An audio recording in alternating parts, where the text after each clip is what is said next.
Kenneth, thanks for coming on. Really appreciate you taking the time to have a conversation with me again. Would you mind telling us a little bit about yourself before we get started? Sure. Thanks for having me again. As you say, my name is Kenneth Pearce. I'm a philosophy professor. I spent 6 years at Trinity College Dublin, and just this summer I've moved to James Madison University in Virginia, where I'm head of the Department of Philosophy and Religion.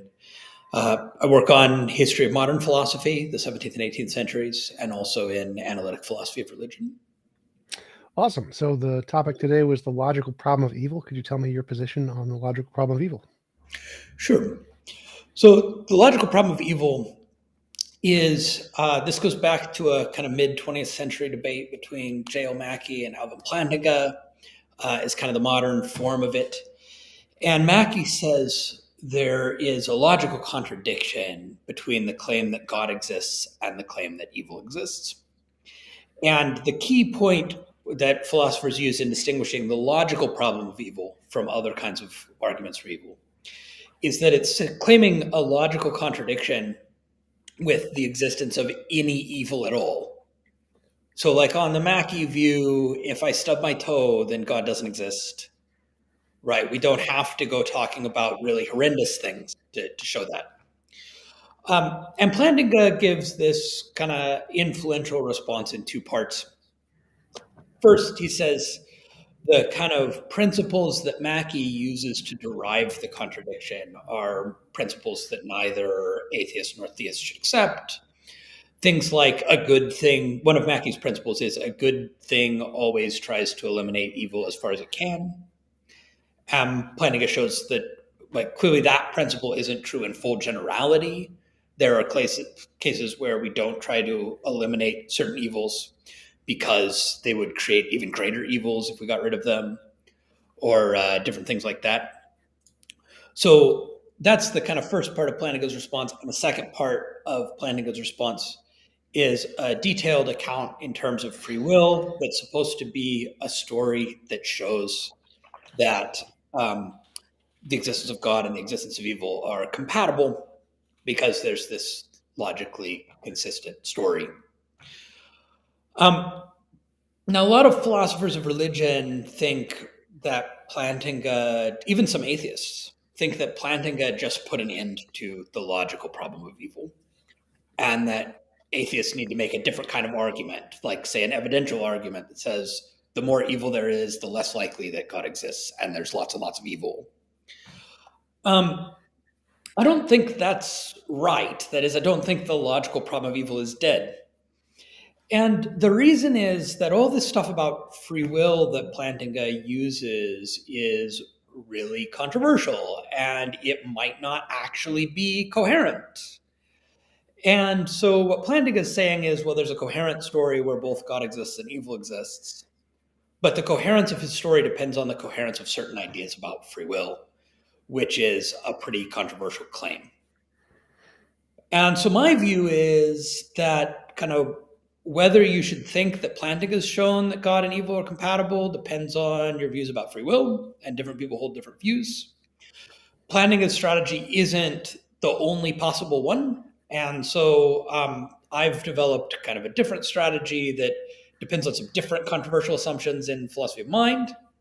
But my overall position is just that there's a lot more thinking to be done here, because you actually need to take a lot of controversial positions in philosophy, in a lot of different areas of philosophy, in order to end up coming down on one side or the other on the compatibility of God and evil.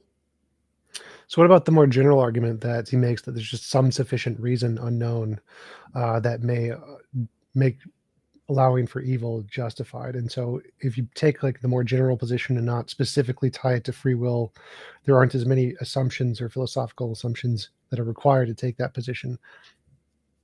Yeah, that's right. So the so-called skeptical theist position that basically says, how should I know what kind of world God would create, right? God is infinitely wise and I'm not very smart. And so God would kind of have good reasons for whatever God did, but why should I expect to know what those reasons are?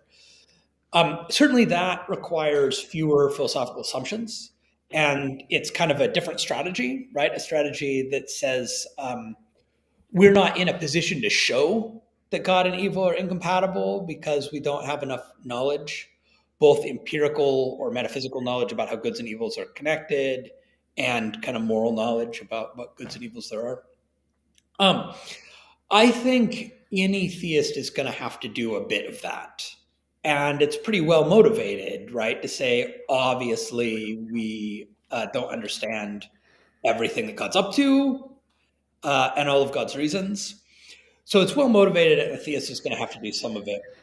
But I worry that a lot of the people who think that the skeptical theist strategy just totally diffuses the problem of evil and makes it go away, I think they often end up getting much too skeptical.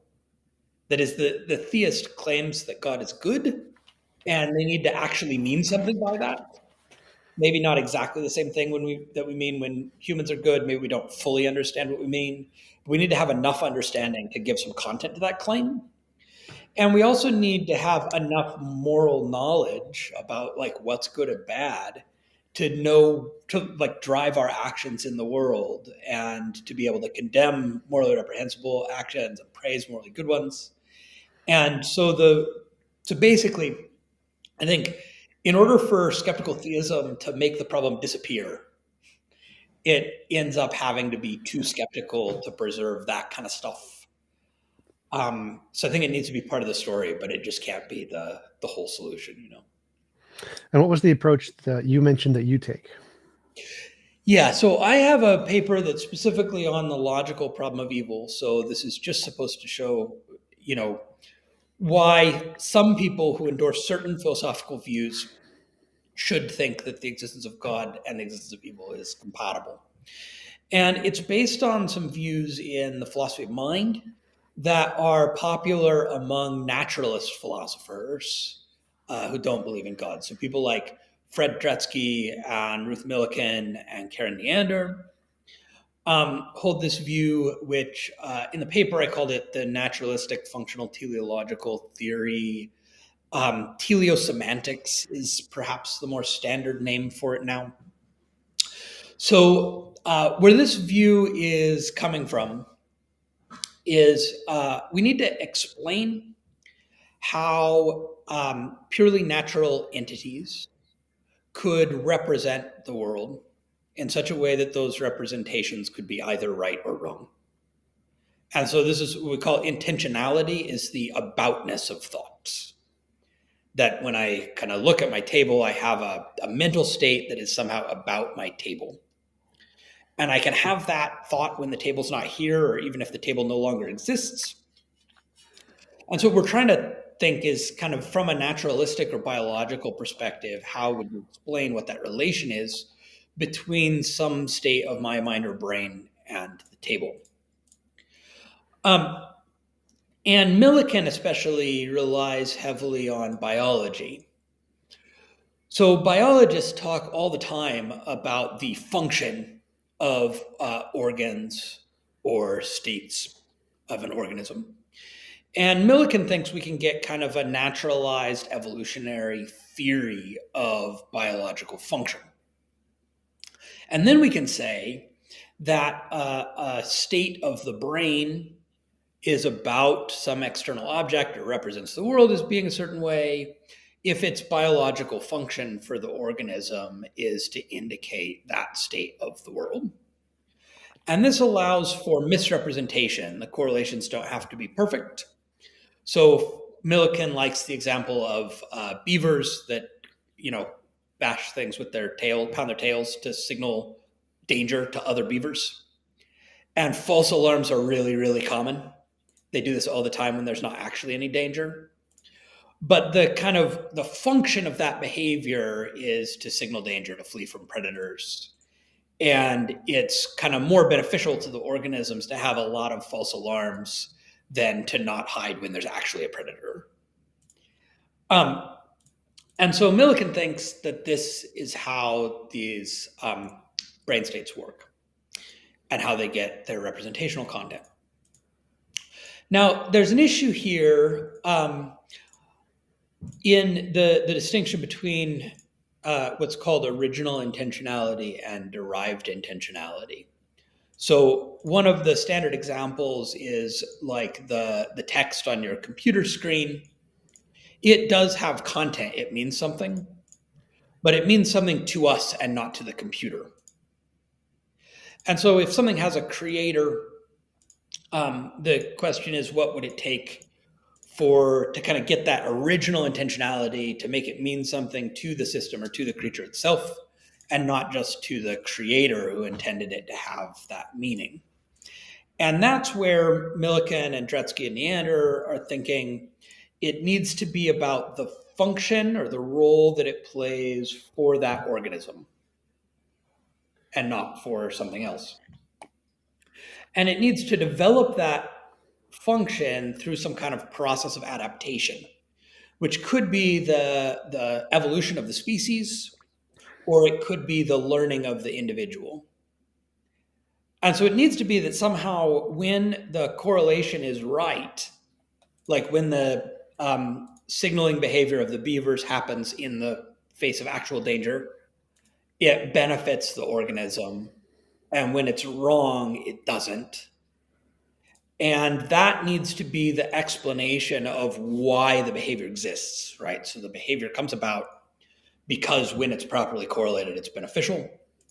And that's why we say that the purpose or function of the behavior is to signal the presence of danger so that the beavers can hide. And how does that tie into evil? Right. So suppose this theory is true, which is something that many atheists hold, but there's no reason that theists couldn't also hold it. It's perfectly compatible with theism to think that creaturely intentionality works in this way. If this theory is true, then you actually can't have representational mental states without evil in the world. Because it has to be that the state develops this correlation by an adaptive process where good things happen when the correlation occurs and bad things happen where it doesn't. And so if you don't have any bad things happening, then you can't actually have the adaptation process that makes the state meaningful for the organism or gives it a function for the organism. And so that's going to mean that if you hold this view in the philosophy of mind, then you're going to think that it is impossible for God to create minds, beings that think about or represent the world, in a world with no evil at all. Well, you could represent the world and still have good and bad without evil, because I think those two are separate things. So it's, why would you need evil specifically to have that? Because it seems like you could have representations of like video games. Video games have lots of good and bad, but no necessarily evil, and so you can still learn potentially everything you would need to about the world through the proxy of a video game without having any evil. Good. So it's important here that in the discussions in the philosophy of religion, the word evil is used in an extremely broad way. So it is used to encompass kind of anything that a perfectly good being would, other things being equal, want to prevent. So, like the category of what you're calling bad. So we're not just talking here about like moral evil, like egregiously wicked people. We're talking about if the world is created by an all good and all powerful God, why isn't everything just good all the time? Right. And that's, again, the argument that Mackey was trying to make, is that if the world was created by an all good and all powerful God, everything would just be good all the time. Right. There wouldn't be anything that was even the tiniest bit bad. And so when we're talking about responses to the logical problem of evil, we're talking about, like, is the situation for the theist really that bad, right? As bad as Mackey thought it was, that if kind of anything is not perfect, then we instantly know there's no God. And so this kind of view is saying, well, no, actually, there has to be some kind of distinction between what's good for us and what's bad for us. as we go along, or we wouldn't be able to even be minds to have representational states if this kind of teleosemantic theory of representation is correct. It seems like a super broad definition because I definitely wouldn't go that far. Um, from my understanding, the logical problem of evil all it entails is a single example of evil that God wouldn't create. And then if that single example is logically incompatible with the existence of God, you've disproven God. So why would you go to such extremes to try to show that there'd be no good or no evil whatsoever? That seems like a stretch. Seems like a much stronger burden of proof than what you would need for the logical problem of evil. That's right. So the original logical problem of evil, as kind of developed by Mackey, was trying to say it's really easy and obvious to prove that God doesn't exist, right? Like anybody can immediately see it. If you've lived in the world for 5 seconds, you've like stubbed your toe or something hasn't gone your way or whatever, and you can see instantly that this isn't the kind of world that an all good God would create. And what Plantinga was trying to show initially is the situation is much more complicated than that, right? And there's more work that the atheist has to do. So in a way, this started out from the atheist philosopher trying to take a very thinking, right, thinking that he had a very easy path. And in responding to the logical problem of evil, all we're really doing at the first stage is showing that the kind of discussion about God and evil is not as simple as that. There's a lot more that needs to be done in terms of examining the types of evil and the magnitude of evil and the possible reasons that God could have and the way that evils might be necessarily connected with goods and that sort of thing. Sure. So yeah, I definitely agree that it isn't as simple as you stub your toe and that stubbing your toe is incompatible with the existence of God. That definitely seems like a huge stretch. Um, but what about the more simple versions? The ones where it's say there's a particular example you could give, and this example is gratuitously evil, and that would disprove God. Right. So the argument from gratuitous evils is usually thought of as a different argument from the logical problem of evil. I find the nomenclature confusing. It's been around since this Mackey Plantinga thing, 60 years ago, and now that's how people talk about it. But because the other arguments that we call evidential arguments from evil are also logical, but that's just the way the terminology has shaken out. So the argument from gratuitous evil is usually classified as one of those evidential arguments from evil. It's saying if there is any evil that isn't that a kind of perfectly good and all-powerful being would not be justified in failing to prevent, right? If it's gratuitous in the sense that there's no justification for permitting it, then there's no God. Now that argument has there's kind of two difficult burdens that argument needs to carry, right? One is to show that we kind of know that certain evils are gratuitous, right? And the other is to show that kind of the moral claims that we understand by the goodness of God requires God to have a specific justification for each evil God permits. So I'm inclined to think that we can be pretty confident that some evils seem gratuitous, at least in the sense that they are that it wouldn't be morally justified for God to be kind of permitting this in order to achieve some greater good, right? And that's partly because I have kind of a Kantian view of ethics, and so I think you can't just be using a person's suffering as a means to whatever kind of general goodness of the world. That's not right, and so that seems to me like a relatively strong point of the argument. The question of whether God needs a kind of specific justification every time God doesn't intervene is another issue. Peter Van Inwagen has argued that, for instance, he gives this example. Maybe incarceration is sometimes justified in response to crimes, but it's not the case that every minute of incarceration can be separately justified. So that, like, if you let the person out 1 minute earlier, you wouldn't have adequately punished them. And so there's kind of a general justification, but it doesn't correspond to a justification for every minute. And what Van Inwagen is thinking this shows is that God can be justified in setting the world up in a way that allows for certain classes of evil or certain amounts of evil without necessarily having a specific justification for every individual evil. And then there might also be cases, in my kind of Kantian perspective, it's very much about respect for humanity as an end in itself, respect for people's autonomy as insetters. There may actually be cases where it would be wrong for God to interfere with people's autonomy, no matter how bad the evils that result from their decisions are.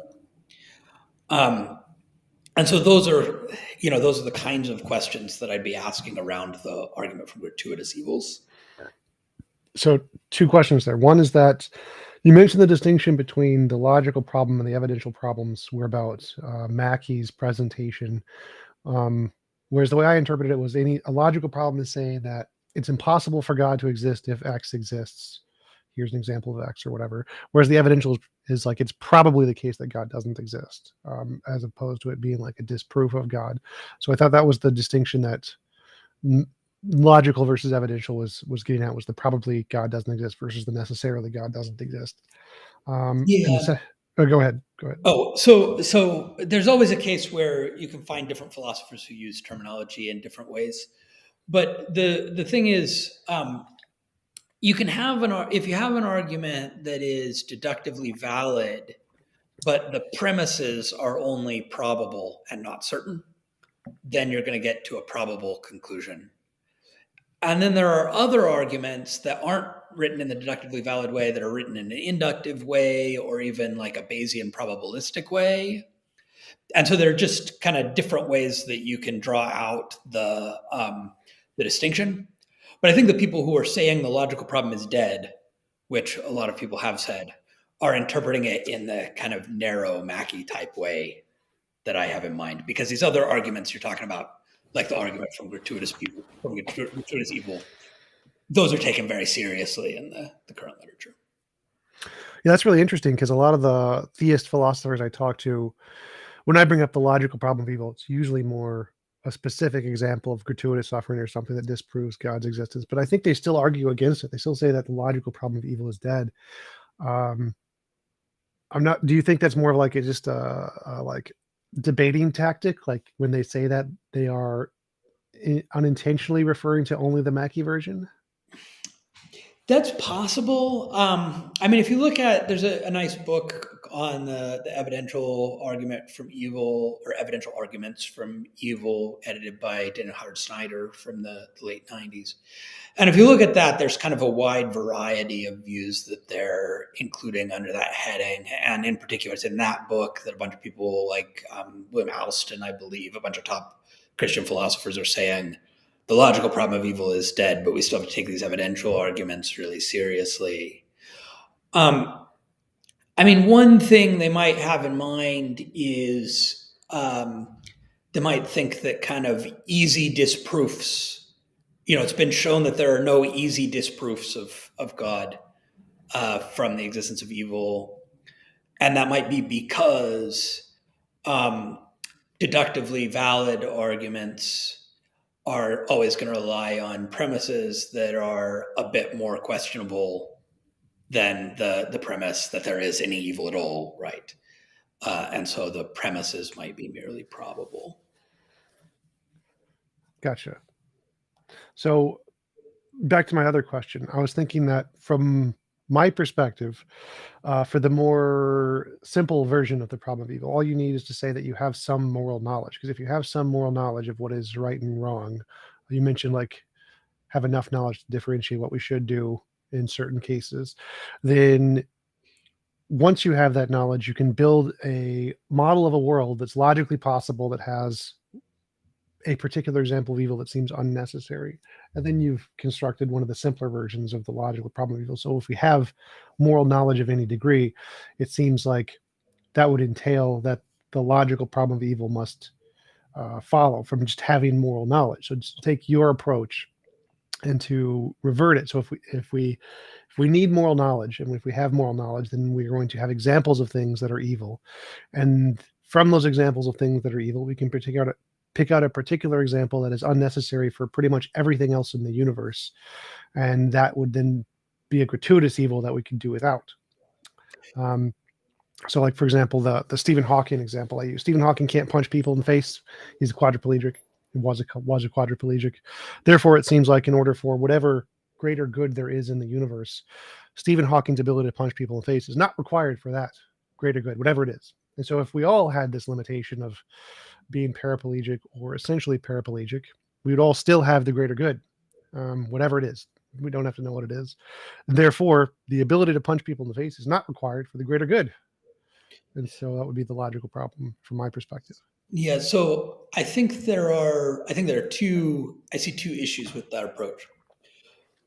The first issue is that given the structure of the debate here, it's not enough for the person pushing the argument from evil to have a logically consistent model or something, right? Um, I suppose they could show, if you're making a compatibility claim, a logically consistent model is enough. So if you're trying to show that that kind of one particular evil is compatible with one particular, or one particular good's compatible with the absence of one particular evil, a logically consistent model is enough for that.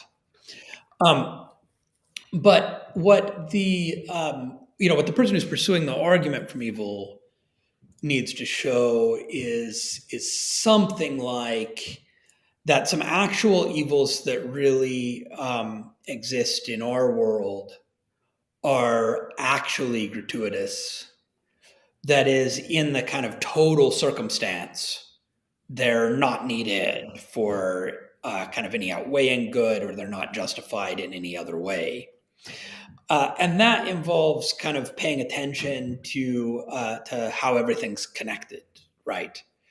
And this is sort of the second issue, which is that the connections with, in terms of the role things are playing in the universe as a whole, may turn out to be much more complicated than could this particular good exist without this particular evil. And that's especially going to be the case if you think like orderliness and regularity and adherence to natural laws are good things. Then there's going to be a lot more limitation in kind of what could be achieved in a regular, orderly way in terms of the relations of goods and evils there. Wait, why? How so? Because from my perspective, if we can construct a logically possible world that still has all of those things, the orderliness and whatever, that doesn't have the ability for us to punch people in the face, then it seems like that sufficiently proves that there is a possible world God could have created that doesn't have this evil but still has the good, which would then, in because he's perfectly good, require him to instantiate that world as opposed to this one. Yeah. So what I'm saying is, I don't think we can construct that, because if that world is going to be orderly and lawful, then we're going to have to be able to show that, like, having all of the good abilities that we have, right, is something that could arise from the laws, could follow in a lawful way without us having this bad ability. And kind of given the actual laws, that seems kind of unlikely. And also whether there are other similar laws, or even totally different laws, that are kind of as simple and elegant as ours, or have whatever other good making features ours have that can achieve that. We actually don't know how to kind of figure out what in detail might follow about what sorts of intelligent and rational beings could exist under alternative laws of the universe. Right, it's very, very difficult for us to see what actually would follow from that. But couldn't we create like a new law? Say there's a new law that it's impossible to punch people in the face or something. It's a law of physics that if you try to punch people in the face, they become ghosts or whatever. It seems like it's perfectly valid if this law only activates in cases where someone is trying to punch you in the face. It's very limited law, but you could apply it. And if you do, then it seems like we have all of the consistencies, the Yeah. scientific uniformity and stuff, and then can't punch people in the face. Well, so this would have to be, it would have to be some kind of special ad hoc law that is connected up maybe with kind of human intentions or human psychology that would in various ways kind of end up overriding the ordinary biochemical laws of the function of brains and nerves and muscles, right? At some point, kind of No, we laws well, allow. so this law specifically is reactionary, and so it affects nothing within the individual doing the action. It affects the other person. So like they become ethereal, or you could do it in a physics sense that the quantum particles are what's it where you can pass through a wall if you just walk into it kind of a thing. So we could use the current laws and say that this is a law that increases the probability of the particles not being able to interact when someone is trying to punch you or something. And so it doesn't really interact or affect biology in any way or Okay, limit so now we're biology. bringing in some very complex stuff that doesn't that is concepts that aren't found in fundamental physics, right? And making a special law that quantum tunneling is highly likely to occur when a harmful human action is motivated by malice toward you or something like this. Right. And so we're having concepts about harm and malice, mental states, and so forth that we're kind of changing quantum probabilities in light of. So that seems right, like it's an ad hoc and not a simple and elegant kind of way to have the laws be. Well, why is that a problem? Because God's potentially infinitely powerful, so he can make any Oh, law. And it's not that also, God can't do that, right? That's why I said if simplicity and regularity of laws is a value, right? If that's a good thing about the world, which a lot of people think, but not everybody does, right? Then there's going to be a limit to what kind of evils God can prevent without compromising that value.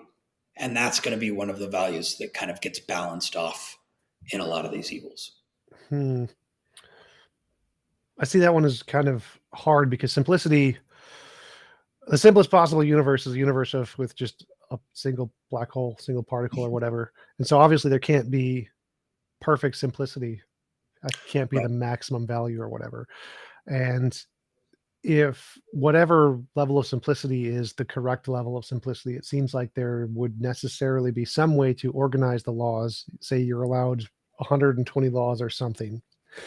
There would be some way to organize those laws that had a different effect. So, like, given our current laws of physics, we can use science to prevent certain evils. Um, like, we can make genetically modified wheat that survives more and feeds more people and don't die. And so, given the current laws and how we can manipulate them, we know we can create better possible worlds. And so, God could have done the same potentially and just modify the laws slightly such that organisms don't die. Like elephants can't get cancer or very rarely get cancer. Lobsters don't die of old age. So we know, given our laws, there are without any significant changes, we could be better, but aren't. So I don't Yeah. not see why that criticism would necessarily apply, since we can, even knowing our current laws, make things better. But see what's going on here. So we now have competing values that are getting balanced off against each other, and it's not clear that there is one unique optimal balancing of them, right? So there's the we want simplicity of laws, simplicity and elegance of laws. We want maybe uh, beauty and diversity of phenomena following from those laws. That's something Leibniz really likes those two. And then we also want to like maximize pleasure and minimize pain. Maybe we also like aesthetic appreciation and moral virtue and so forth. Um, Once you get to thinking that these things kind of somehow get balanced off against each other because, of course, the very simplest universe doesn't have all that other stuff in it.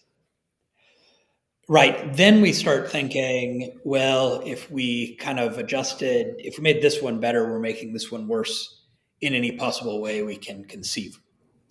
So, in the kind of cases you're thinking, yeah, it might be that our very same laws seem to permit, like, you can have a state of the universe in which our very same laws hold and certain things are better.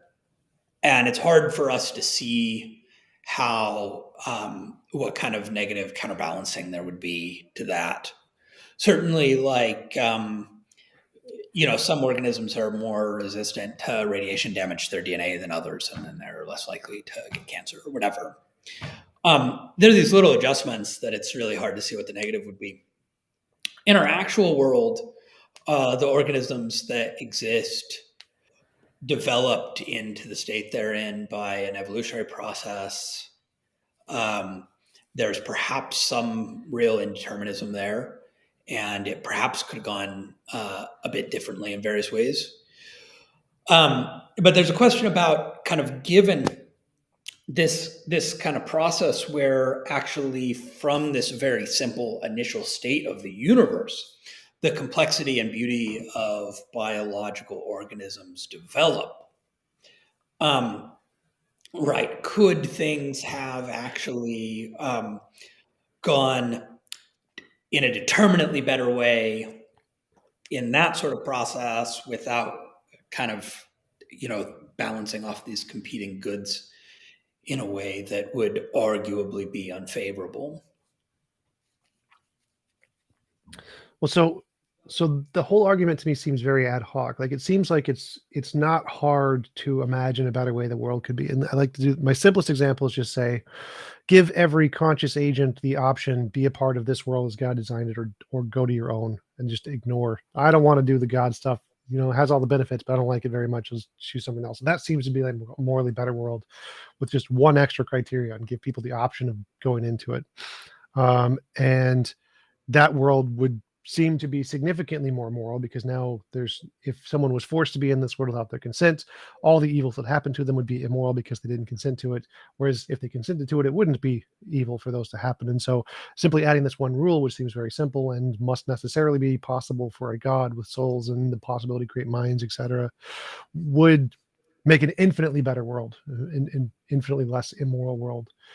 And so creating a bunch of criterions that says like simplicity matters or simplicity is morally important or that evolution is morally important or that all these extra things seems rather ad hoc. It seems very unnecessary. And it seems like the ability to make logically better worlds is so simple and so easy to do that trying to make up criterion to say, well, maybe evolution is good, which I think would be the opposite. It seems like you could make equally the opposite case that it was bad that this happened. Millions of people died through evolution, or millions of beings died through evolution and suffered. So it would be one of the things avoided. Seems very strange. Like the argument seems very strange to me that you would apply all these hypothetical goods like simplicity, and therefore this is better than or equivalent to millions of animals dying or millions of people suffering to death or not having the choice to enter the world. It seems like the weight to those is very different. And so my hypothetical of just giving people the choice or eliminating cancer or whatever seems like it must necessarily be a greater good than evolution, allowing So, evolution. so, um, so I think if we just kind of go back and start from the beginning and we think, what are the kinds of characteristics that make a world good? Right.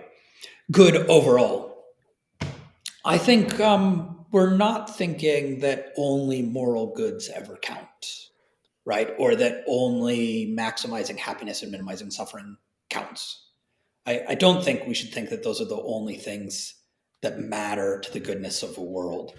And I think that is not ad hoc. In fact, it's not something that I would think was specific to this discussion about God and the problem of evil. I think people care about kind of aesthetic goods. People kind of artists suffer for the sake of art and think it's worth it. People care about um, kind of other sorts of accomplishments, including knowledge, intellectual accomplishments. People have kind of large scale projects that they think that are not always obviously related to alleviating suffering or achieving happiness that people put value on. And so the question is, if we just think about the kind of broad range of things that are worth caring about, and then we imagine God thinking about creating a world, it's absolutely not that we say, oh, this is the world God would pick. Clearly, it's the best. But it is that when we look at the specific evils in the world, we do see that they are connected with various goods in some complex ways that we can see. And again, with the kind of moderate skeptical theist angle, this does give us reason to suggest, to suspect that there are also connections between goods and evils that we can't see. That part I don't quite follow, because for me it seems like God could potentially give us the option, say, before we enter this world, here's all the positives, all the negatives. Would you like to enter this world? So, and I could say no. And just adding that one criterion, or doing like a set theory auction and take the entire set of all goods and all evils as they are designed in this world and then make them optional, you've now made them significantly less evil. And because that is a possibility, there's must necessarily be infinitely similar possibilities, infinitely amount of possible ways to make it such that all of the goods and connected evils in this world can be attainable with one addition, one slight addition, or one slight change. And I would also think that entails that you could get them through many different kinds of changes. And so saying that it would be that it's entailed that these goods can only be achieved through this mechanism seems necessarily false. There must be infinitely many ways to achieve all of the goods in this world with slight changes. And so I don't think it could logically follow that you need necessarily to have this set of evils to get these goods. I don't think that can be a logically entailed argument, since I can give like one example, give us the option and then they go away. So in the first place, we can't prove that the thing you're describing doesn't actually happen, right? That is, people who believe in in like that souls exist prior to becoming incarnate, they usually think, oh, and you, like Plato says, you forget all that stuff in the process of birth or something. Fine. So maybe. I actually don't think I'm that sort of being that kind of thing would be possible for me. That is, for me to have been an intelligent and rational, morally free being prior to my birth, capable of giving informed consent to birth. I don't think it's metaphysically possible for that person who made that decision to be me. I think it follows from the kind of being that I am, that I developed in my mother's womb, and my rational capacities arose gradually in a world with particular sort of laws and particular sort of causal history. Um, I don't think I did or could have existed before that. And I don't think kind of any being that was around to make that decision could have been me.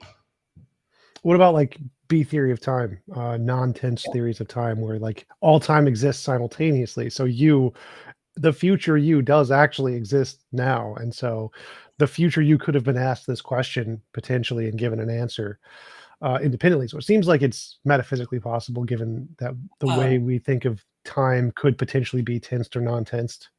so it could be. So I'm a big B theory proponent. I actually think that A theory is like sheer nonsense. I have no idea why anybody accepts it. I can't even like write or teach about it because it's just like, because you can't do good philosophy unless you can understand the motivation of the opposing view, and I just don't get the A theory at all. But so B theory, great. The problem is, on the B theory, there's just one history, and so it's not like the future me kind of makes this decision that it doesn't want to be here and then changes the past, right? That doesn't work.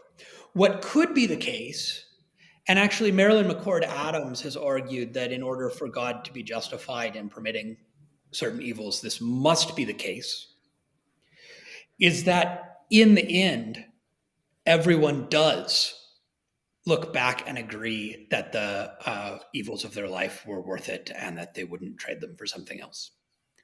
And she thinks that this needs to involve a very particular sort of conception of the afterlife, and that only if universalism is true, everyone ultimately finds themselves in heaven in a blessed condition where they kind of wouldn't trade out the sufferings of their earthly life. Could God possibly be justified? Um, and so that's certainly a coherent view that you could offer here. And at least one excellent recent philosopher thinks that's really true, and that all theists have to endorse it in order to kind of have a coherent position. Well, from your perspective, where you say the kind of being you are couldn't have done that, wouldn't that entail you don't have a soul? Because if you have a soul, then the kind of being you are would go beyond biological necessity and evolution and those kinds of things. And knowledge retainment would have to go beyond physical brain states, in which case it must be possible to have knowledge retainment in the soul state prior to life and have consciousness prior to life and afterlife, in which case God giving you the knowledge would just be as simple as him snapping his finger, because you have a soul thingy and a soul Yeah. memory retention thingy. So many philosophers, both theists and non-theists today, believe in a thesis called the essentiality of origins. Saul Kripke kind of popularized this. So this is a view that kind of for any object, if it had a different causal origin, it would not have been the same object. Now, if you think as I think this is Catholic orthodoxy, but I'm not Catholic.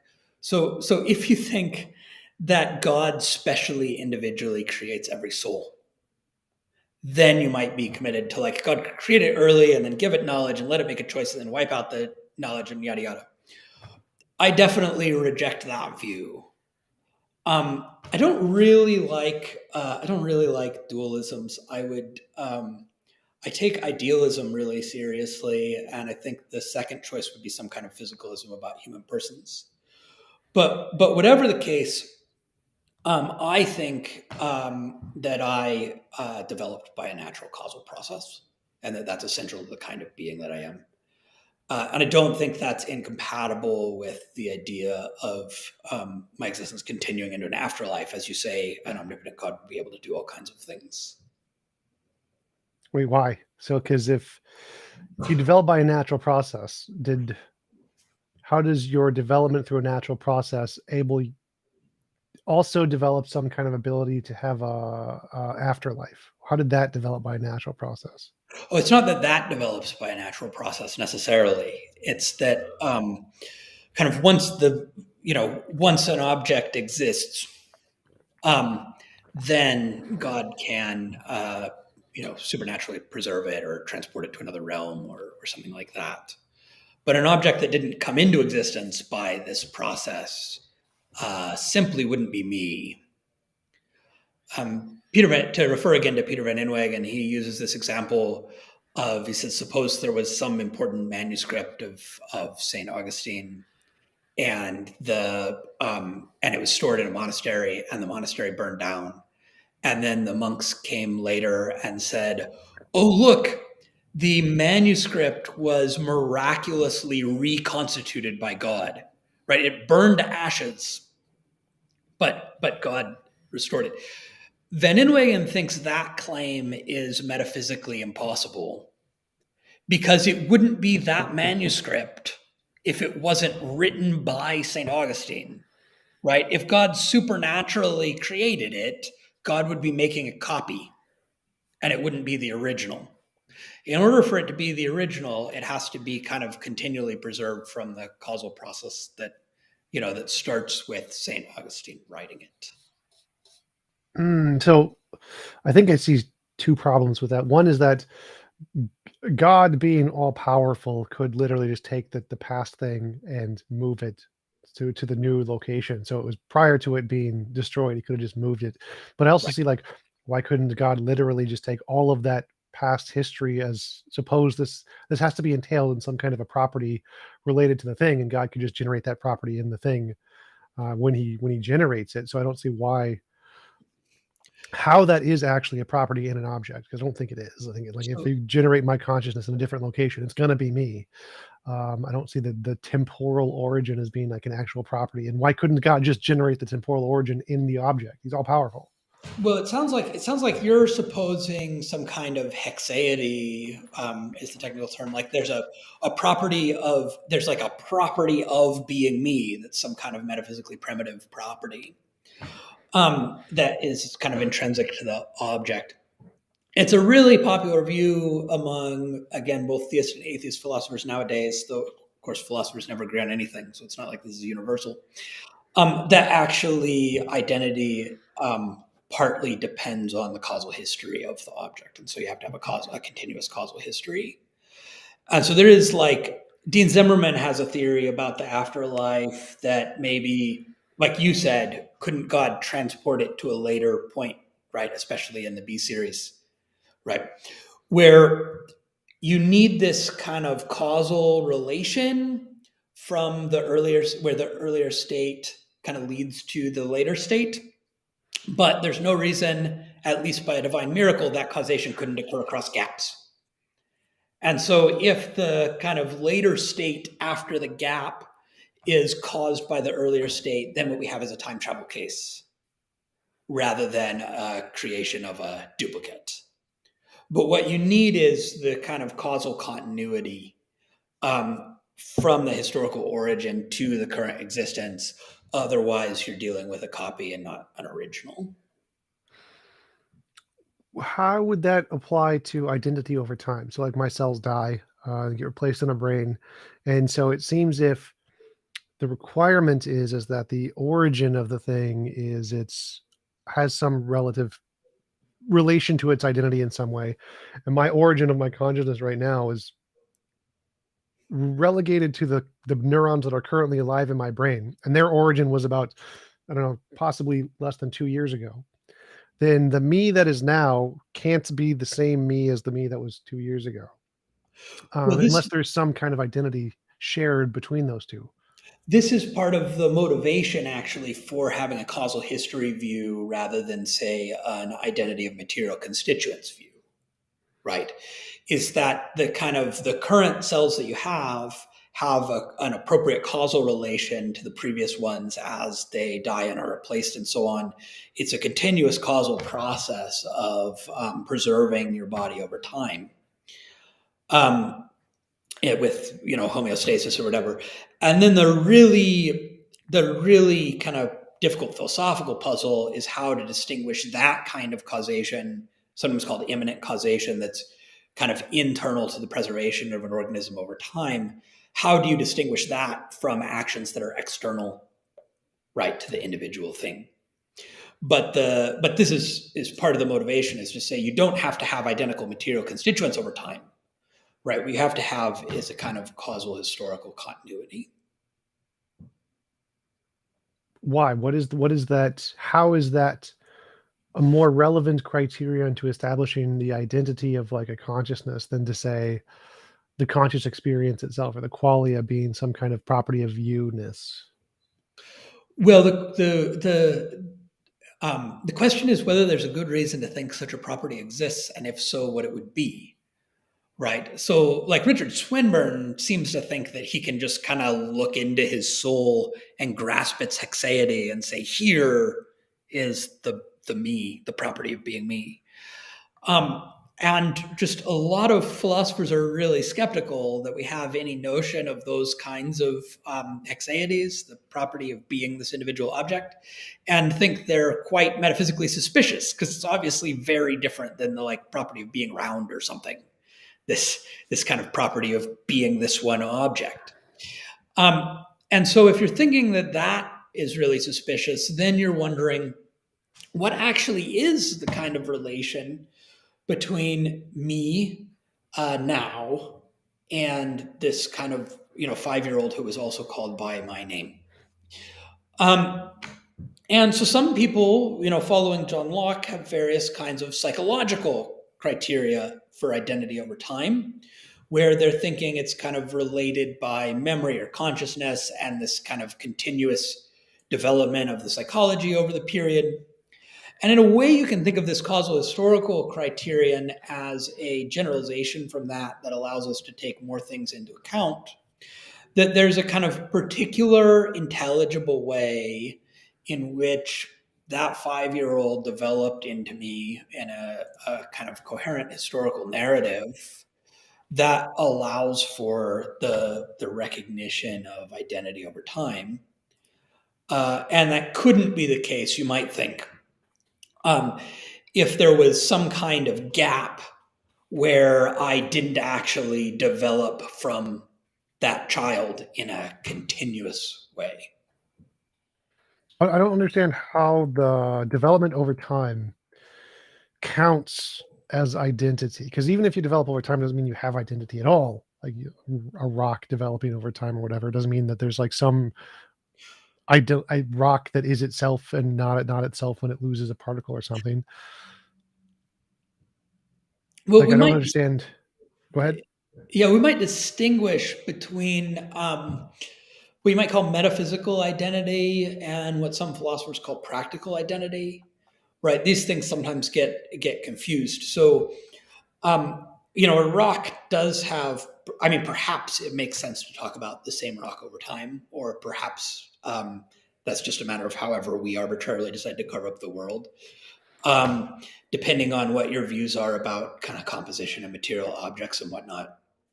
Um, and the question we're asking here is mainly a question about the kind of metaphysical identity of a person over time.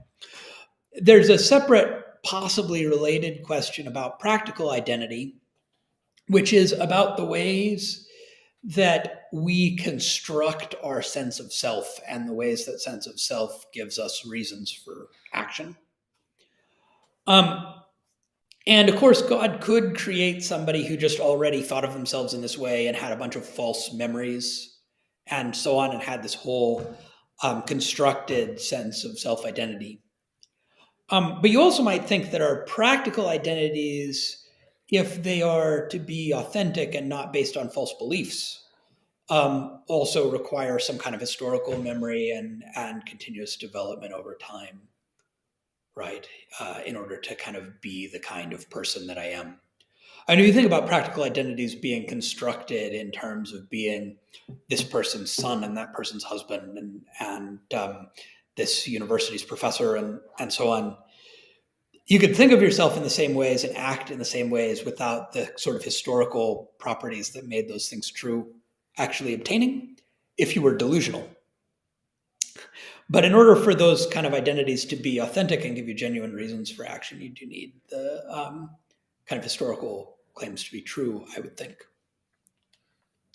Why would God generating you with a bunch of memories be any different than evolution generating you with a bunch of memories? Why does the memory having been something generated via evolution make it any more or less true or justifying than being generated by a god? Wouldn't that be the opposite, actually? Um, it's not about the justification. It's just about whether they really happened. So if we're imagining that God created me 5 minutes ago with a bunch of false memories, well, then the memories are false because the stuff didn't really happen. So the memories purport to be representations of things that have happened in the past. And the question is just whether those things really happened or not.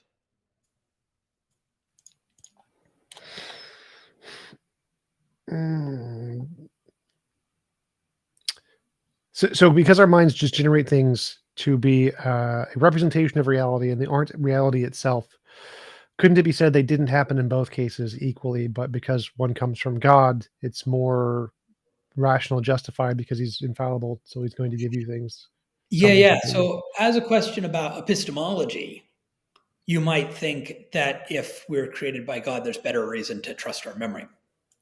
But that wouldn't be the case on the hypothesis that God created me 5 minutes ago, you see.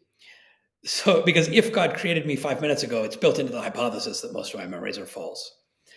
Um, so, if God, so the question is, right, whether in order for my practical identity to be authentic and give me genuine reasons for actions, do my memories have to be true? And if so, then God can't make me the kind of person that I am really authentically without having me go through those experiences. So does this argument only apply if it's required that you have to go through your past experiences to be the self you are right now has to be one that went through all of these past experiences, and if any of them are changed, you're not yourself, and so to be who you are today, it requires all of the past experiences, evolution, et cetera, even the ones you can't remember. And only in such a world would it be justified to allow evils in this way. Well, again, we want to distinguish the metaphysical identity and the practical identity. So in the metaphysical identity, I have to have the causal origin that I did in order to be me. So someone who came from a different sperm and egg, or who didn't come from sperm and egg at all and was created by divine fiat, wouldn't be me, who had that different causal origin. But I could have had totally different experiences and still been me in the metaphysical sense, right? My practical identity, my kind of sense of myself that gives me reasons for action, um, that requires there are certain sorts of events that I make crucial to that, right? That I take as constituting the sort of person I am and the reasons that I have to act. And if those crucial events were false, then my identity would in some way be like delusional or inauthentic. Um, but I could have ended up with a very different practical identity. I could have chosen another profession or something, right? And then I would still be me in the metaphysical sense, but my kind of sense of who I am and what kind of person I am would be different. So if you were in the Matrix, would that mean that your sense of identity would be inauthentic? Like if we were actually in the Matrix and you just don't think you are, you just evolved. You think you evolved, but that's false. You have an inauthentic identity. Well, it depends on what sort of things I take to be crucial to that practical identity, and whether I think it matters. Whether I, whether the table is really made of quarks or if it's a program construct. You know, um, there's a really nice essay by David Chalmers, "The Matrix as Metaphysics." It was actually commissioned by the studio as part of the publicity for the film. Um, but one of the things that Chalmers says is, look, the fact that tables are made out of quantum particles or quantum fields or whatever that have all these weird properties, that's actually really surprising. It's not what we thought tables were at all. If we discovered that tables are actually made out of bits in a computer, that would just be an equally surprising discovery about what sort of things tables are. It wouldn't show that none of our experiences really happened. Now, if it turned out that all the people I thought I was relating to were actually program elements who didn't have real conscious experience like me, or if it turns out that my memories were implanted and weren't real, those sorts of things would make my practical identity somehow delusional or inauthentic, right? I wouldn't really have the reasons I take myself to have. So a lot of my reasons, after all, come from caring for other human beings. And if they're not really other human beings, then I don't actually have those reasons, and I'm deeply deluded. And so would that apply to anybody who has false memories, any that pertain to any, I don't know, what they consider to be a crucial fact of their life? If they have a false memory about it, then they have this property of having a delusional sense of self. I mean, to that extent, right? To the extent that they make kind of false memories central to their practical identity, and you can see this in the way people react if they encounter evidence, right? That these things that are central to their lives are not real. This is, I mean, it's the stuff of drama, right? Where somebody finds out that it doesn't even have to be science fiction. Somebody finds out that the person they thought was the love of their life and they married and so forth was only after money and has another secret family and yada yada yada and was lying to them the whole time, right? They've kind of, this relationship became central to their practical identity, and it turned out that the relationship was a lie, and that sort of thing does make you feel like you aren't who you thought you are, and that's what makes it so kind of tragic and upsetting. It seemed to be like an important factor in the view you were presenting that having such a thing occur is bad in the worldview or something. But it seems like that's a fairly common thing, even in this world. So I don't understand why that would be bad. And if it is bad, it seems to already be the case. So it is bad, and it does sometimes happen. But some of the strategies that people suggest for, like, couldn't God just take away the evils, would require making that kind of stuff happen in a much more large scale systematic way. And so that's what I'm saying is, when we're thinking about, like, could we just, isn't this evil gratuitous? Couldn't we just take it away without any harm? Well, I'm trying to draw attention to other kinds of evils that do sometimes occur, but that would have to occur more often or in a larger, more systematic way in order for these evils to be presented. That's what's going on with the practical identity stuff. With the metaphysical identity stuff, the issue is that just wouldn't be me. So my life for existence couldn't be better in that way, because the person that happened to wouldn't be me if they didn't derive their origin in the way I derive mine. I had a question about that too. You said you wouldn't be you. So, like, suppose you were a brain in a vat or whatever, and they just put you through simulated experiences to generate the same kinds of memories, or false experiences that, like the Alvin Plantinga evolutionary argument against naturalism, where you could be a frog on a toad, a frog on a like a lily pad, but you have memories that don't correspond to that experience, but they still generate the same memories either way. Um, wouldn't that still be you? Because you, the only thing that's entailed in you-ness is your set of memories or whatever they are. So even if like all of the memories that you don't have anymore that you've lost could all be false, could all have just been generated falsely, and you would still be you in some sense, wouldn't you? Well, so there could be someone who, metaphysically speaking, was not me, a copy of me, say, if God just made a duplicate of me. That person would have the same sense of their practical identity that I do, right? They would act the same way for what they took to be the same reasons and so on. But they wouldn't be me, they'd be a copy of me, right? What it takes to actually be me in the metaphysical sense is to have the causal origin that I have, to come about in the way that I came about. So if it turns out that I, like, am a lab grown brain in a vat from, neurosurgeons culturing neuron cells in petri dishes and so forth to build it, which is, like, experiments like this are happening right now. They're pretty freaky with these, like, lab grown brains. If it turns out that I'm not someone who was abducted and had their brain took out and put in a vat, but rather a lab grown brain, well, then I'm essentially a lab grown brain. And a real human being produced in the normal biological way couldn't possibly be me. In fact, I'm pretty sure I was produced in the normal biological way, and therefore anyone who is a lab grown brain would not be me. Yeah, that's a interesting view of the identity, because mine is just whatever previous states created my quality experience, that's me. Whatever my current quality experience is, that is the meanness, and it doesn't make a difference what the origin of it is. If I was generated 5 minutes ago, it'd still be me. I think that's my view. Um, but we do have some questions from the audience. We have been going for about an hour, if you don't Okay. mind. Benjamin Thomas Blodgett asked, do you think that the omnigod could only exist if there is a universalist afterlife for all conscious beings? Um, well, I think you could have an omnigod and not have any conscious beings, in which case that would be, vacuously, the universal generalization would be vacuously true, right? All zero of the conscious beings. Um, I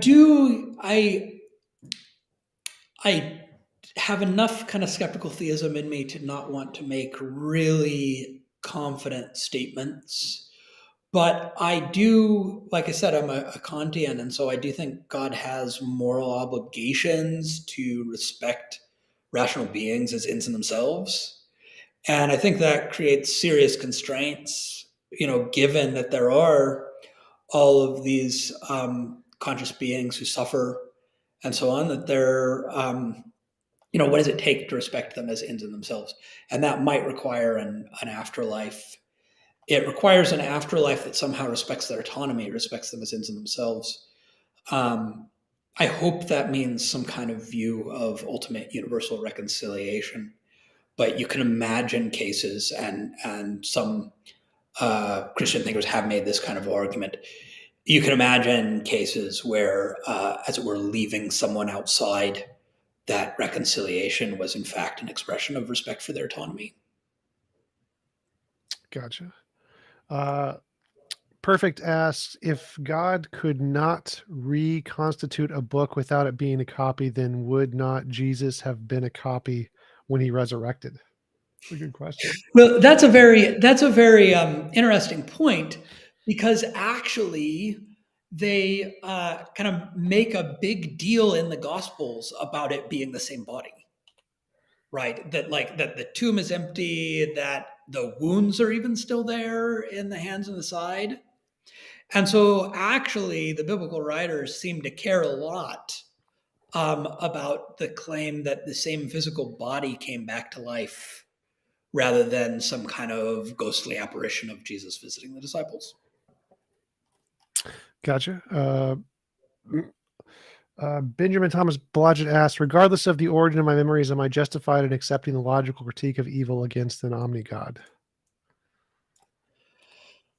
Um, so I guess part of the point that I was making against those people who think the logical argument from evil is dead is that whether or not the argument works depends on a lot of controversial philosophical assumptions.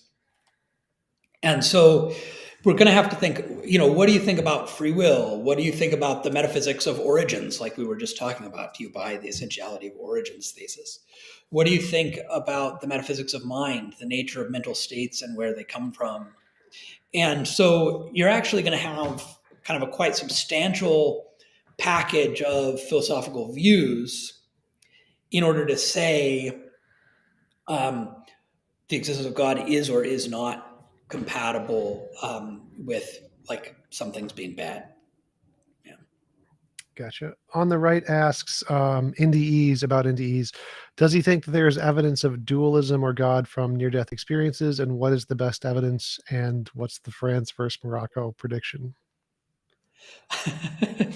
um, I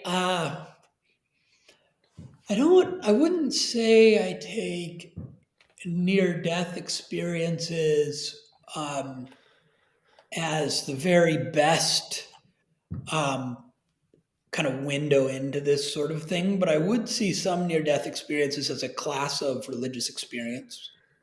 And I do think religious experience, the fact that kind of people take themselves to be experiencing God in various ways, is something that should be taken pretty seriously, especially because we don't want to be skeptical, right? We want to be the right amount skeptical. You don't just take everything in a totally at face value. But, we start from a position of trust in our senses and our other faculties. And so I do think religious experience is worth taking seriously, and some near-death experiences could be part of that. Like I said, I'm kind of skeptical about dualisms, and I don't think near-death experience does anything to suggest dualism. Just because typically there is a bunch of neuron firing when that stuff is going on, as far as we can tell, and so it's not in any way, as it were, breaking the correlation between mind and brain. Gotcha. And France versus Morocco. I think history suggests that France is the strong bet, right? They have a good record, but I haven't followed the current state of things closely enough to know how strong the teams are this year. So. Isn't France like second to last right now in the runnings in Oh, are the they? World Cup? I don't know. I don't follow No, we're soccer up. that France much. versus Morocco, I think, is the final. I think France has made it to the final, if I'm Oh, not really? mistaken. Wow. It's either the final or the semifinal. Yeah. Yeah, I don't follow sports ball, so. Zemet Gaming asks, "What about an evil God? Why does God have to be good? Could he simply not just be an evil and cannot determine if he is good or evil? We Yeah, that's cannot good. determine." So the logical problem from evil and arguments from evil in general, like pretty much all arguments against the existence of God, They're arguments against a particular conception of God, right? Now, they work against a pretty broad family of ways of thinking about God that are pretty popular, right? That is, God is all powerful and perfectly good. That's a popular view about God. And these arguments from evil are trying to show that that conception doesn't work. If you drop one of those assumptions, then virtually all arguments from evil go away. And so, insofar as this is seen as an argument against the existence of God, well, it's not against the existence of that kind of conception of God. It's not an argument against the existence of an evil God or a morally indifferent God. As for why we shouldn't just believe in an evil or morally indifferent God, a lot depends on what your reasons for believing in God in the first place are, and whether you think there are good reasons.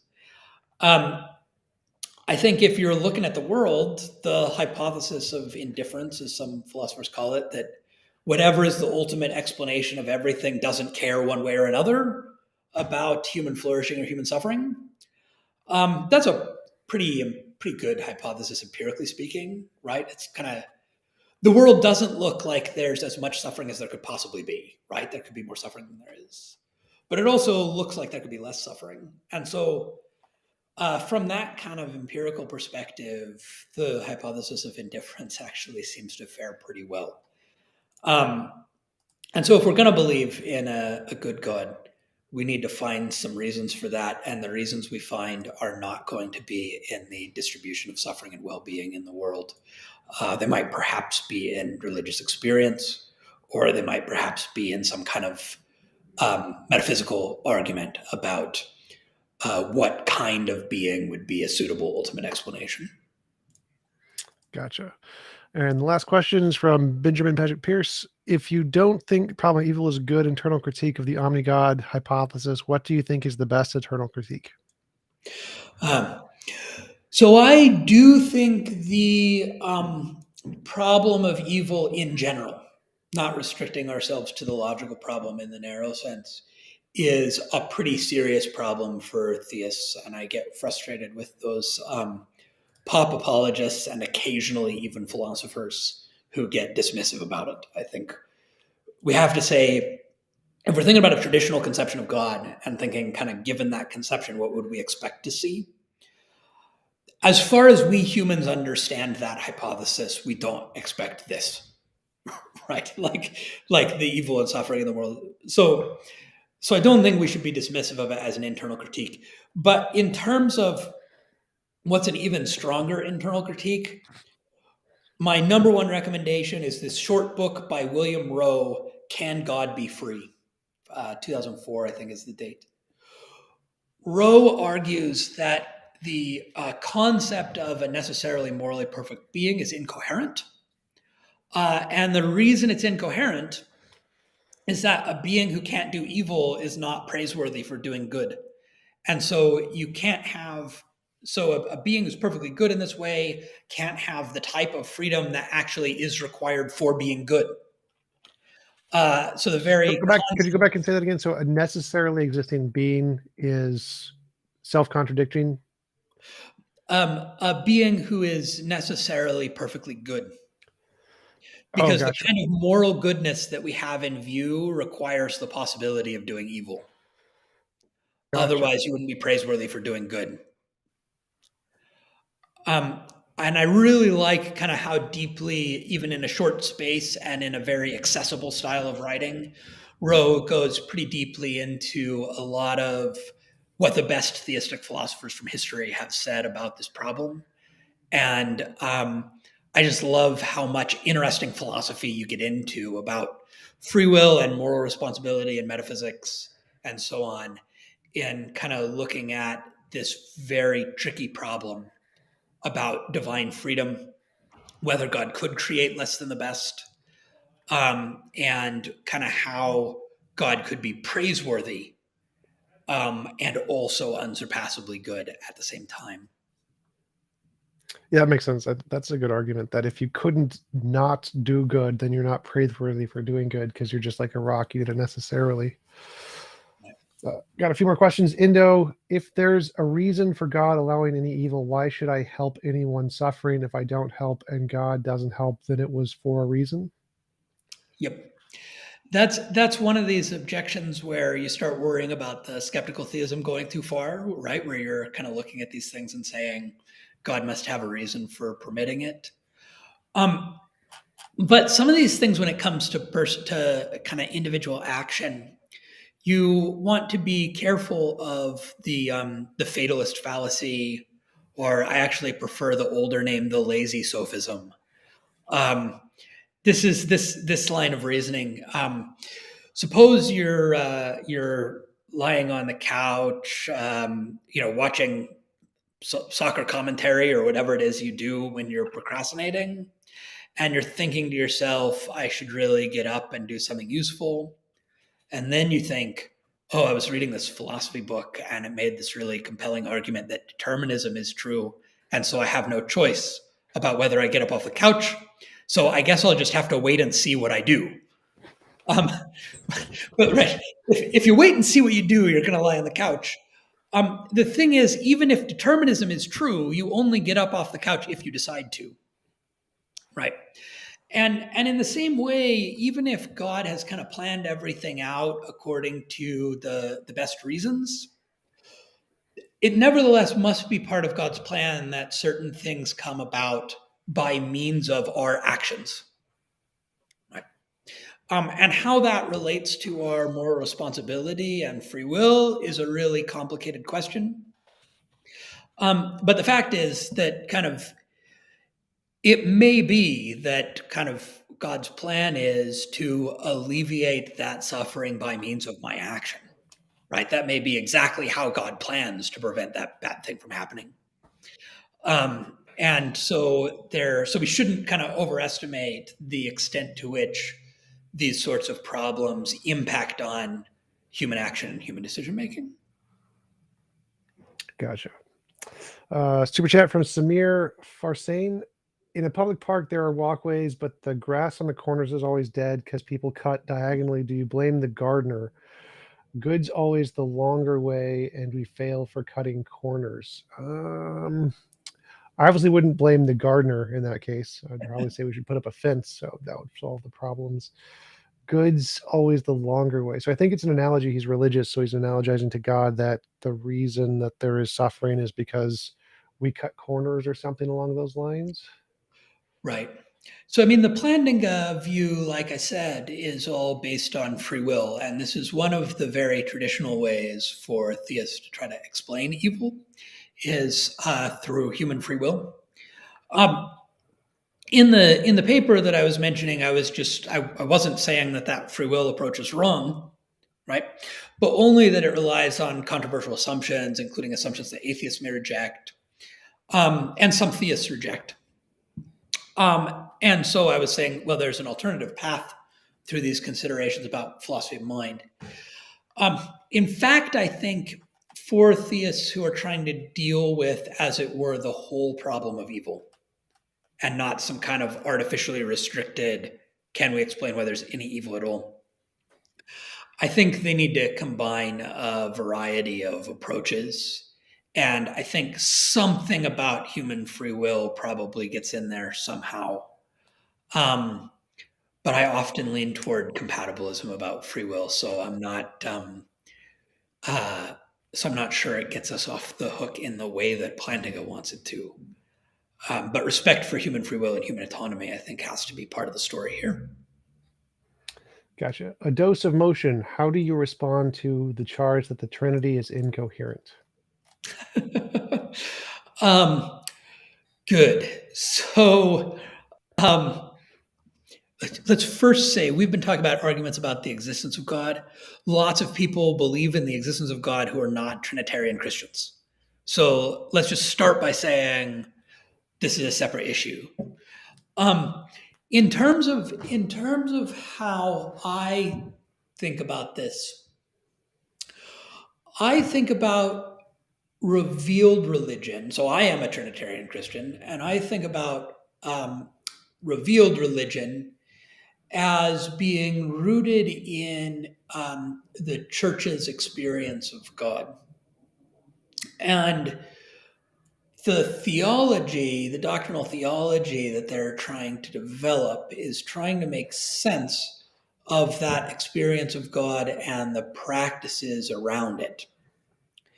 And the doctrine of the Trinity in particular is dealing with some particularly thorny puzzles. First, about like a bunch of people who were supposed to be Jewish monotheists had some kind of encounter with this Jesus guy. And then our kind of the earliest non-Christian record of Christians is from Tacitus. And what he says about Christians is that they used to meet early in the morning on the first day of the week and sing hymns to this Jesus guy as if he was some kind of god. And so what happens is that these people who encountered him thought that was a sensible response to their experience, even though they were supposed to be monotheists, right? And then we have this kind of history, not only monotheists, but monotheists who believe in a like immaterial, invisible, transcendent God. And so then we have this kind of tradition of Christian reflection, trying to think about how to make sense of this, and then also subsequently how to make sense of the conception of the Holy Spirit in the church's worship and in the biblical texts. And so in order to charge that the doctrine is incoherent, you'd have to be looking, I think, at a pretty specific form of the doctrine. A lot of the doctrinal statements are too vague to be evaluated for coherence.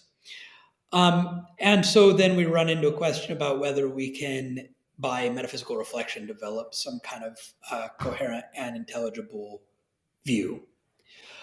I don't have one, like a worked out theory that would explain all of that.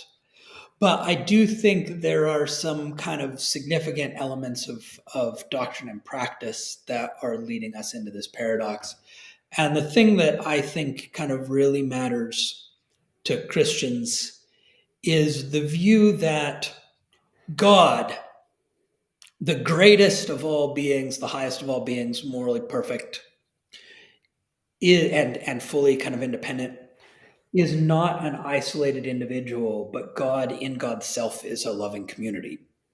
And that kind of then becomes our image of the moral ideal and the way humans are created in God's image, not as isolated individuals, but as loving community.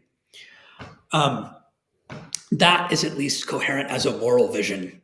And whether we can work out the metaphysics is maybe a later and less important question. Gotcha. All right. Next question from Benjamin Thomas Blodgett. Do you think that the feeling of religious experience should be considered to be from supernatural or natural causes? Yeah. So I tend to be resistant to the idea that God intervenes in ways that override or make exceptions to the laws of nature. I think that would tend to suggest that God just didn't get the laws of nature right in the first place. Right? That is, if God has created the universe the way God wants to, then God's not going to have to be fiddling with it in order to get things right. And so I don't think we should be troubled at all by the fact that there are neurological correlates of religious experience. After all, there are neurological correlates of visual experience, right? We can measure the thing that goes on in your brain when you see a table in front of you. And so there's stuff that is going on kind of physically and biologically and so forth when people have these religious experiences. And the question is whether that kind of totality is connected up with God in the right sort of way for us to be able to regard the experience as an authentic encounter with God, in the way that seeing a table is an authentic encounter with a table, or in a roughly similar sort of way. Gotcha. Samir, thank you for the super chat. You are a pretty smart person, but honestly, this is talking to me. TJump, you are a pretty smart person, but honestly, are you trusting your 3-digit IQ against a suppressed, unlimited IQ of all powerful creator? A lot is in stake, don't you think? Do you ever wonder if you are wrong? So, yes, I constantly wonder if I'm wrong. That's why I'm always evaluating the evidence and seeking new evidence and debate for different people and different perspectives. And so I can only make decisions based off of the most rational information I have at the time. And I don't think positing that someone else might be smarter is a justification for believing that you might be wrong. Do you have any thoughts? I also constantly wonder if I'm wrong. uh, and I think well, yeah, the fact that lots of very smart people, some of them much smarter than me, disagree with me, is a good reason for thinking I might be wrong, but it's not a good reason for instantly changing my mind. And it doesn't mean that I kind of have to be neutral and can't have a side on the question. We're all doing the best we can to try to believe reasonably, and we should certainly take into account um, the testimony that we have for very intelligent people. The fact that God is infinitely smarter than all of us is maybe not much help, because one of the things that we're trying to figure out is whether God has told us anything, whether we have any reason to believe that God knows this or the other, or even exists. And so the fact that God is infinitely smarter than all of us maybe isn't, even if it is a fact, which I think it is maybe not helping us figure out what to believe. Gotcha. And last question from Dose of Motion: how do you respond to the charge that? Oh no, that's the incoherence of the Trinity one that we asked before. So I forgot to delete that one. Birdie asks, has Kenneth read all the books behind him? um, I think so. Well, I wrote those ones, so so wrote or edited the ones on that shelf. Um, yes, I think all the books behind me are books I've read. Cool. That is it for the questions. Really appreciate you coming on. It was a great conversation. Do you want to give any links or references where people can find out more about your work? Sure. So you can find me on Twitter at Kenneth L. Pearce, and you can find kind of all of my published papers and stuff at writings.kennypearce.net. Awesome. Thanks again for coming on. Really appreciate it. It was great talking to you as always, and I hope you have a wonderful rest of your day.